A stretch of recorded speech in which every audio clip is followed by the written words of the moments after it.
Kayleigh McEnany, former White House press secretary. Great to see you, Kayleigh, as a civilian again. Good to join you, David. Good to have you here. Now, what do you think overall of the job this administration is doing with the virus? I think it's a poor job. We left a lot on the table. The Trump administration did with Operation Warp Speed, the fastest vaccine in history, and 3 vaccines at that, producing them in advance. And the Biden administration has shown itself to be the anti-science administration. When you look at the data back in July that I was citing at the White House podium said kids are at low risk of transmission. They should be back in school. And here we are, the anti-science administration not opening our schools, not encouraging that. So I think, unfortunately, they neglect the opposite side of onerous restrictions, which is the drug and alcohol abuse, keeping kids out of schools, what that does to their well-being, and they just seem to negate all of that science. Well, what would happen if President Trump had won re-election and was now in charge? Do you think he would have actually demanded that schools open? Because it is primarily a local decision. Oh, there's no doubt he would have demanded they open. Of course, it's a local decision, but, when I spoke with him in the Oval on this issue, I was asked if, 1 day a week in-person learning or a few days a week is acceptable. The president said, no, open schools now. This was back in July he was saying this. I think he would send a very strong message, just like he did with churches. Schools need to reopen. Our places of worship need to reopen. Of course, it's local jurisdictions, but one thing he would never do is put the interests of the teachers union above that of the child. The one thing that really bothered me, particularly since I had COVID and was beneficiary of the Regeneron antibody therapy. It worked wonders. In 24 hours, I felt 100% again.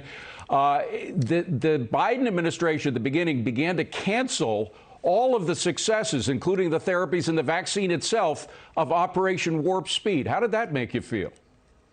Oh, it was interesting to watch, saying that we left them nothing. It was empty cupboards, if you will, to borrow a phrase from the former president. That just wasn't the case. You had Dr. Fauci. It was interesting when he was first asked at the podium whether there was any plan for vaccinations in the prior administration. He admittedly in that moment said, yes, we didn't leave them empty. And now he's since fine-tuned his message, I'm sure, under pressure from the Biden administration.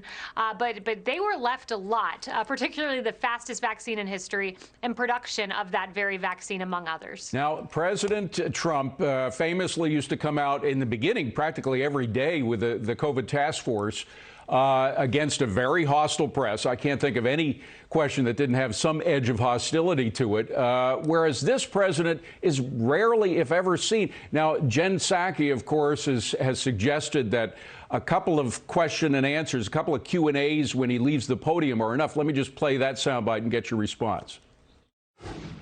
Will we see more of President Biden, specifically? More than 40 Q&As in the last month, or? Where he will be submitted to more extensive questions, follow-ups, the kind of things we're doing today. Will we see him regularly? I don't know that you'll see him more than 40 times a month, but I'm happy to ask him that question.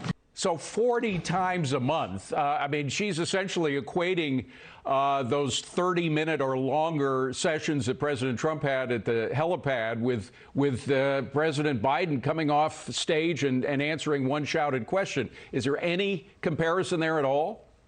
No comparison, and the American people can see that. I mean, to have set a 100-year record for waiting to do a press conference, it's pretty extraordinary, and then not committing to regular press conferences, even more so. And I can tell you what's going to happen, David. The Biden team has always had a box-checking press strategy, and what I mean by that is we didn't see him for, at times, weeks and weeks and weeks on the campaign trail, and then pressure would mount, the left-wing media would even start to notice, and they'd check the box by doing a short presser, pre-planned questions. This time, we'll see him by the end of the month. He'll do a quick Q&A, probably from the White House podium. I'm not sure we'll see him again for weeks, if not months. It's a box-checking strategy. Kayleigh, finally, and this has to be as quick as you can, President Trump's role in politics. Over the weekend, he was talking about who he would endorse in 2022 and who he wouldn't, particularly Lisa Murkowski, the senator from the state of Alaska, who famously in June of last year suggested that she was not going to be voting for President Trump. But again, a lot of folks are wondering whether instead of attacking Republicans, he should just support those that he supports and leave the others alone. What is your suggestion about that?